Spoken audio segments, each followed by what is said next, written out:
Today's GGB podcast is sponsored by Coin. Built for how guests move, Coin keeps payments in the background so the experience stays front and center. Learn more at coinpayments.com.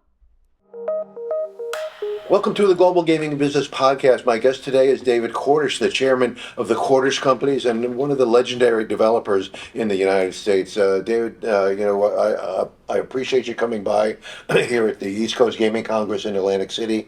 The last time we did this was 10 years ago. I think when was it 10 years ago when you opened Maryland Live? No, that's now 16. Okay, well, that's how I compress years as I get older. But Yeah.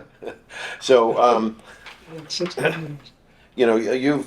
You've developed blueprints for developing cities. I mean, how many people can say they actually saved a city the way you did with Baltimore when you built the Inner Harbor? That's amazing. But now you've done it in multiple cities. How do you get into a program like that, and how does it evolve over the years? Well, the first part of your question, how did I get into it, was I had a good friend who knew President Jimmy Carter, right? He was just elected, and he had an idea. They ended up calling it Urban Development Action Grants. UDAG were the initials. Everything in the federal government has initials. And it was to attract development into cities, into distressed cities. And back in the late 70s, all the cities were distressed. So I was asked to be the first director of the program, be in the Carter administration, and that would be my role. The idea was to create public-private partnerships. The federal government would put up something. The private sector had to put up $5 for every dollar we would put in. And I got fascinated with public-private and with saving cities and creating the jobs and the taxes. Prior to that experience, you go to Washington, you think, well, it's time I give back, because I'm just taking a leave from my company.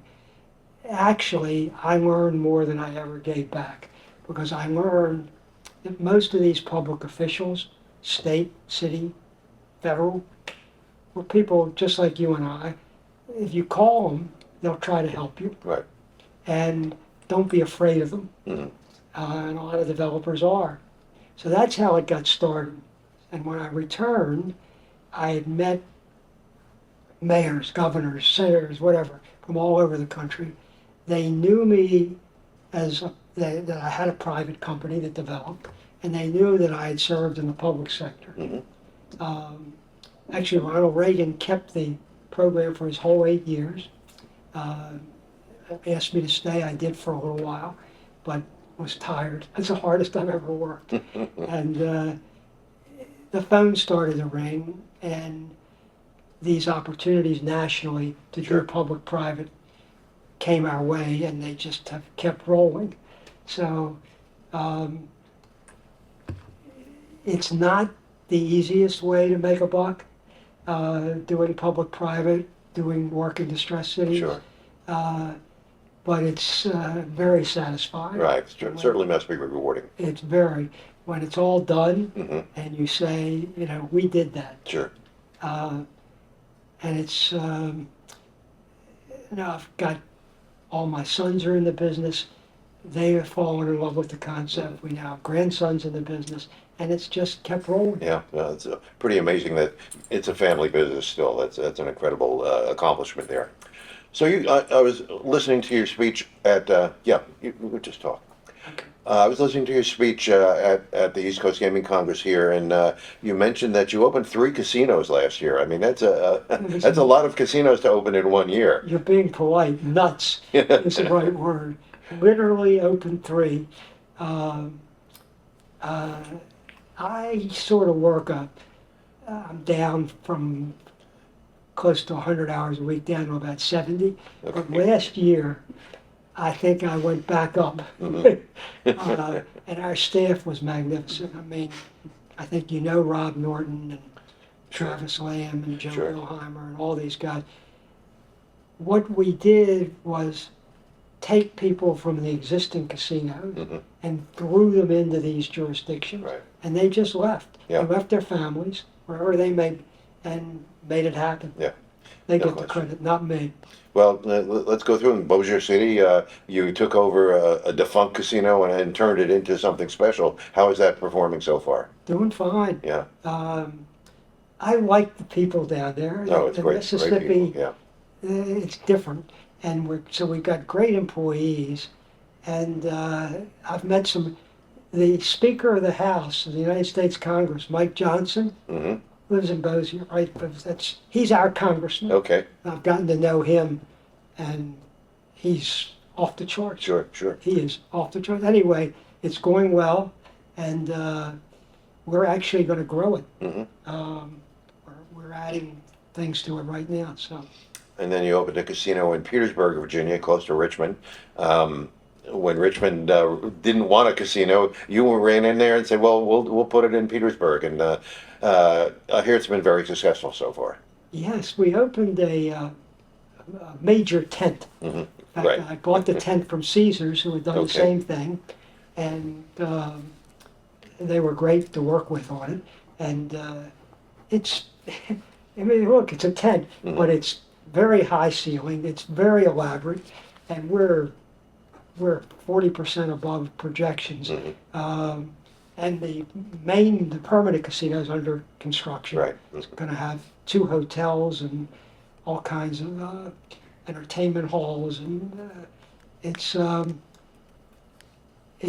fits our pattern. So, what's the thing that Petersburg is number 1 in Virginia? Yeah. It's the most distressed. Yeah. And on the other hand, it's a great place. Yeah. Our partner there is Bruce Smith, Right. who still holds the NFL record for the most sacks Right. on a quarterback. He and I went door to door for the referendum. Of course, nobody paid any attention to me. And he's a little bigger than I am. Yeah. He's a big man too. Big man, a great man. And we won that referendum 80-20. We've already hired hundreds of people just for the temporary. Sure. Yeah. And we're training, I mean, we'll have a couple thousand permanent employees with the permanent casino. So I like Petersburg. Right. And then you opened a casino in New Hampshire, which you rapidly sold. So. Yeah, that was interesting. We don't sell anything. Right. But Salem's a little place, albeit it's nicely positioned for Boston, Right. right up 95.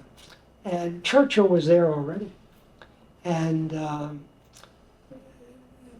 having 2 casinos in Salem would have been, in mine and Bill Carsinian's opinion, 1 too many. Right. Yeah. So we talked about it, and it was very amicable, worked out very quickly, and I had a 50% partners. This is before Bill and Sure. before Churchill, who lived there and worked there and centered there, and individuals, never been in gaming. And they urged us to do it, and we did it. Yeah, absolutely. So, let's talk about, your entry into the casino industry, which was with the Seminoles in Florida. People forget that, that you helped them build 2 casinos, the one in Hollywood, which is now the Hard Rock, and the one in Tampa. They're both Hard Rocks now, but they weren't in the beginning. But you did a great job building very efficient properties and beautiful properties. So, but people forget they did that. And how satisfying was that, though, to help a tribe to really get off the ground? Well, it was fantastic for both of us. It isn't often that the Native Americans win. Right. Well, they won. And it was a great story, why and how it happened. I got a call in the late 90s from the chief of the tribe, James Billy, and he says, we won a $1 billion casino in what they call Hollywood. It's Fort Lauderdale, Hollywood, and one in Tampa. And it's got to be just like Vegas. And I say, Chief, It sounds good. Do you have a gaming license? Oh, yeah, I have a license. I'm right off of 95. I'm right off of Route 4. I said, then why are you calling me? We've never done a casino. Yeah. And he says, you'll figure it out. The gaming's not that complicated. You've done hotels, you've done entertainment, you've done retail. Right. We want all that. You'll hire some people who have been in the casino industry. I said, well, we often start new businesses. I'll come down. But I just have one question now. Why are you calling me? And he said, well, it's very simple. Everybody else has turned us down. Yeah. I said, well, that's not a compliment, That's but, right. but it is a candid way to start a relationship. Sure. Sheldon Adelson had been there. Steve Wynn had been there. Yeah. Gary Loveman had been there. What had happened was, yeah, he had a license. It was to play bingo. Yeah. Period. Yeah. End of story. They had all gone, these, really good companies, to the governor of Florida. And the governor of Florida, Jeb Bush, he is a very religious man. And he said, I don't think gambling is what God intended. Right. You're not getting a compact. You can do your bingo, because I'm not going to interfere with something that's grandfathered. But so I said to the chief, well, let me go talk to him. I got the same answer. Right. And I said, well, you realize if I figure this out, we're not going to pay any taxes. Zero. He says, I realize it, but this is a moral issue with me. Good luck. Yeah. And the end of that conversation was, I said, how long will you be governor? He said, well, I got 3 more years. In my first term, I'll get reelected. 7 years. I said, well, the next governor may feel differently. He says, he probably will. Yeah. We figured out how to put a bingo card about 1 inch, maybe less than 1 inch, in the upper corner Right. of a slot machine, which is just a computer. Sure. The computer instantly translated it, if you hit the 4 corners, to 3 cherries or 3 sevens. We went to the Attorney General of Florida and said, this is enhanced bingo. He said, okay. We went to the Justice Department of the United States. They have jurisdiction over Native American tribes. He said, all right, it's enhanced bingo. Go for it. Yeah. We couldn't have any table games, because how are you going to do that? Roulette, craps, we didn't have anything like that. Sure. We built $2 billion casinos simply based on slots, and it worked. Yeah. Definitely worked. Yeah. Hard Rock, see, we did everything. We weren't just the builder. Sure. Right. We hired 8,000 people, as I said today. Right. We designed it. We did the architecture, the engineering, the construction. We did all the financing. We put up the equity, and we hired the people, and we ran it. And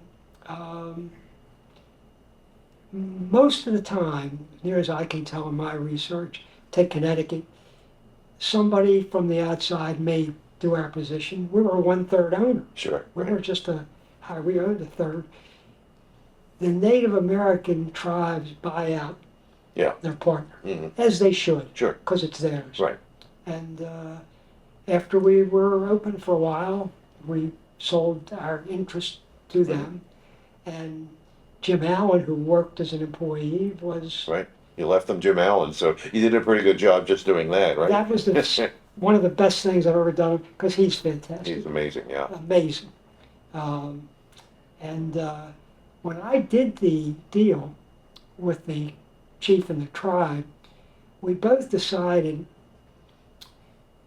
Cordish is not in gaming. We're not going to call it Cordish. We're not going to call it Seminole.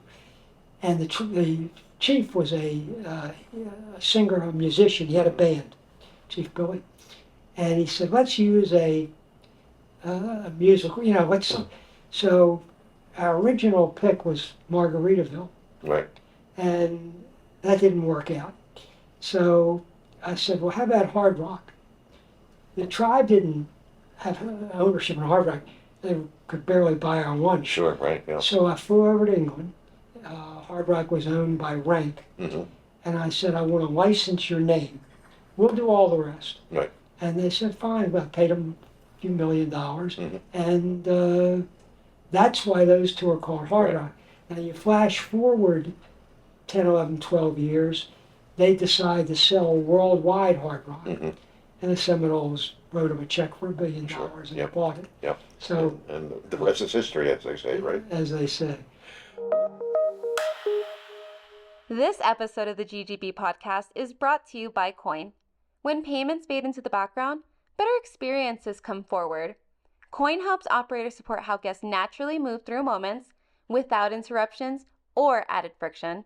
Secure, flexible, and designed to evolve, Coin integrates into existing environments while helping operators deliver more connected guest experiences.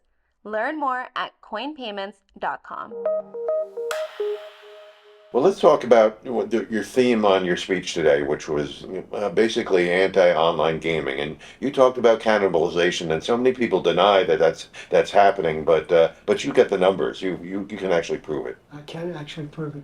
And it wasn't me that first did the deep study on it. It's insane for anybody to say that online doesn't cannibalize bricks and mortar. Mm-hmm. Literally insane, because you're sitting at your home, you whip out your iPhone, and that's the ball game. Mm-hmm. And it's easy, and it's cheap, and it's what Amazon did Right. to all its competitors. And, you know, Neiman Marcus and Saks don't exist anymore. Right. And Norse, and all Sure. those companies. It's so the Deutsche Bank study showed, as I indicated earlier today, in Pennsylvania, there are only a few places, thank goodness, with iGaming, Right. that 25% of the workforce, Mm-hmm. a little over 4,000 jobs were lost. Just in Pennsylvania. Right. They cannibalize. Nobody's serious in the academic or banks or industry. People that study this don't know that there's cannibalization. There is. And where there's a difference of opinion is some of the major gambling companies that are traded on the stock exchange have the opinion that online will help them in some way or another, help their stock in some way or another, and they can be for that and against predictions. Right. You can't explain to a legislator, well, they're both online, why is one good and one's bad? Well, you know, they say, well, one is more regular. It's online. Sure. Right. And so Justice Sheldon Adelson understood this 30 years ago, Right. that once you crack the door, it's going to be ultimately the end of bricks and mortar. Yep. That's what I believe. Yep. You actively opposed online gaming in both Maryland and Virginia, and hasn't passed in either state. Louisiana. Do you think it's going to come back again at Oh some yeah, point? they try every year. Yeah. We actively oppose it all across the United States. Right. Mm-hmm. Where we have no casino Right. and little likelihood we'll ever have a casino. It's bad for society on multiple grounds. One I've already mentioned, it's going to cost society hundreds of thousands of high-paying union jobs. Mhm. That's bad. It is going to lead to massive addiction, and has. And all you got to do is study sports betting. While there are only a few states with iGaming, sports betting is all over the country. People have studied it, Mhm. and addiction has exploded. What's complicated? Right. If you let an alcoholic have booze in his house, it's going to be worse. Right. Mm-hmm. And if you have a predilection to addictive gaming in any way, shape, or form, or you're a teenager, and you can just do it on your phone, you're going to chase the last bet. Well, there are people who would call you hypocritical because you run online gaming in Pennsylvania. You know, those people are desperate to shut me up. Look, here's what happened in Pennsylvania. We were late to the game in Pennsylvania. They already had a law, and the law had an iGaming license. Mm-hmm. Okay. So when I wrote my check for $50 million to the state, they gave me a license. Have we used it? Really, no. Do I want it repealed in Pennsylvania? Yes. So here's a simple number. I have 2 casinos in Pennsylvania, Right. so I have a lot of revenue in Pennsylvania. One of them is located in the middle of the stadium district. Couldn't have a better site. Right. 99% of live Cordish's revenue in the state of Pennsylvania, 99+% comes from our bricks and mortar. Mhm. We don't use the online. Yeah. Mhm. I think I have one person involved and we are actively, and I've said this to the governor, we've said it to the game, would like to see it repealed. They can have our license back. Mhm. My pleasure. Right.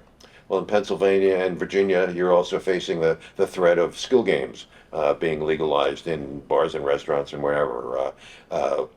Equally dumb. Equally dumb. And who do you think goes to the bar down the street? Teenagers? Mm. Who's policing? Who's policing anything that has to do with skilled gaming? Nobody. Right. The odds are horrendous Hmm. because, you go to the bricks and mortar casino, we all have the same odds. Right. It's the way it is. Your odds on winning when you go to a skilled are minute. Right. And there are teenagers and it's too easy. Right. In convenience stores, who's to stop a teenager from playing one of those things? Nobody. Yeah. So yeah, it's all, when you make things too easy, as I said in my speech today, you're looking for problems. And then on top of that, in Pennsylvania anyway, the taxes they want to charge them are way less than the taxes you're paying in the casino. Makes no sense. Yeah. I don't understand why intelligent people, and there are some, the governor of Pennsylvania is a very bright guy, and I think he may feel differently, but he doesn't have a vote. It's in the legislature, and there's some smart people in the legislature. But if you were going to do it, you were going to legalize it, why wouldn't you just automatically say they'll pay the same rate? Mhm. Right. If they do it the way they're talking, could load up my casinos with skilled games. Right. Yeah. And Exactly. pay. Yeah. So a slot machine, they're the same machine. Sure. They're the same machine. Yeah. I don't So think- let's talk about prediction markets. I mean, this is a real. I believe it's an existential threat to the entire industry. And you're correct as usual. Because right now they're saying, "Oh, we'll just do sports betting." Well, they're going to bring in slot machines and table games once that's approved. So that there you have a casino in everybody's hand in every state and every age group. Yeah. And frankly, if I was in the prediction market, that's what I would do. Sure. Why wouldn't you? Right. It's a great way to make a buck. And likewise, the same thing for an Amazon or a Facebook. Why shouldn't they get in the business if it's going to be legal? Right. And, they're a reputable company. It's a way to make a buck. Mhm. What did they do in their regular? And they know how to do it. Yeah. Sure. Absolutely. Yeah. Yeah. They know how to do it in the internet. Yeah. So hopefully we'll be able to at least I- get that out of the way. I would love, as I said today in my speech, to have the industry united. There's a lot we could do Mhm. on predictions today. Yeah. Not just leave it up to the Supreme Court. Yeah. Yeah. No question. The governor who spoke right before me said he thinks the Supreme Court will knock it down. He may be right, but Yeah. I'd rather not wait. Yeah, exactly right. So I just want to end it with, the corporate culture you built at the Cordish Companies. I'm, of course, familiar with all the gaming people, Rob Norton and Joe Billheimer and that team. Great people you brought on. They're extremely loyal to you. How did you build that, and why do you think it's important to really have that kind of camaraderie in a family business, really? Well, you're making a great point, and it's what separates us from, the corporate giants of the industry or on the stock exchange. Everybody who works for us has ownership. Mhm. We're a family business, and it goes back to the culture in our company. My grandfather started the business. Yep. My dad was active in it until he was 93 years old. Mhm. I took over as the third generation My sons are the fourth generation, and our grandsons who are in the business are the Yeah, fifth. that's great. So you have an ethic of family. Mm-hmm. And when we bring people in, they know that's the thing. And I say to everybody we interview, this will be your last job because you're going to retire here. Yeah.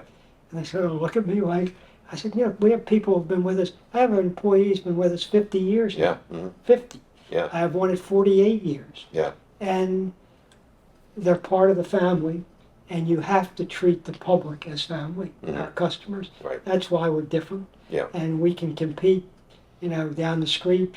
It's 6.5 minutes to Caesars. Sure. We do, they call it Horseshoe in Baltimore. We do over 3 times the GGR. Now, when we both opened, they were close to comparable. Right. But when they come into a family business, people know the difference. Yeah. And everywhere we go, that's our distinguishing characteristic. Sure, That's in Bossier and in Petersburg and Pittsburgh we're outside of. Yep. The executives we attract want to be part of a family business, Right. want to be part of ownership, and treat the family a certain way, and then treat the customer the same way. Yeah. No question. So it's worked. No question. And- So you said 2026 is going to be a year of rest for the company when it comes to casinos. Are you looking forward to something even further? I mean, Texas, you got the Texas Live near the Rangers and the Cowboys stadiums in Arlington. So how about casinos in Texas? Well, that's a great question. Our Texas Live project, where we sit in between the Dallas Cowboys and the Texas Rangers, we have a lot of land, but we're very close. I mean, one's 100 yards and one's 500 yards. And in a few years there, we've built a convention center for the city, 2 major hotels, one of them almost 1,000 rooms. We've built the National Medal of Honor Museum for the whole United States. It's not on the mall in Washington. We want it for Arlington. Residential. It would be, we have Fort Worth is 15 miles to our west, and Dallas is 15 miles to our east. So, and the Dallas-Fort Worth Airport's 4 minutes.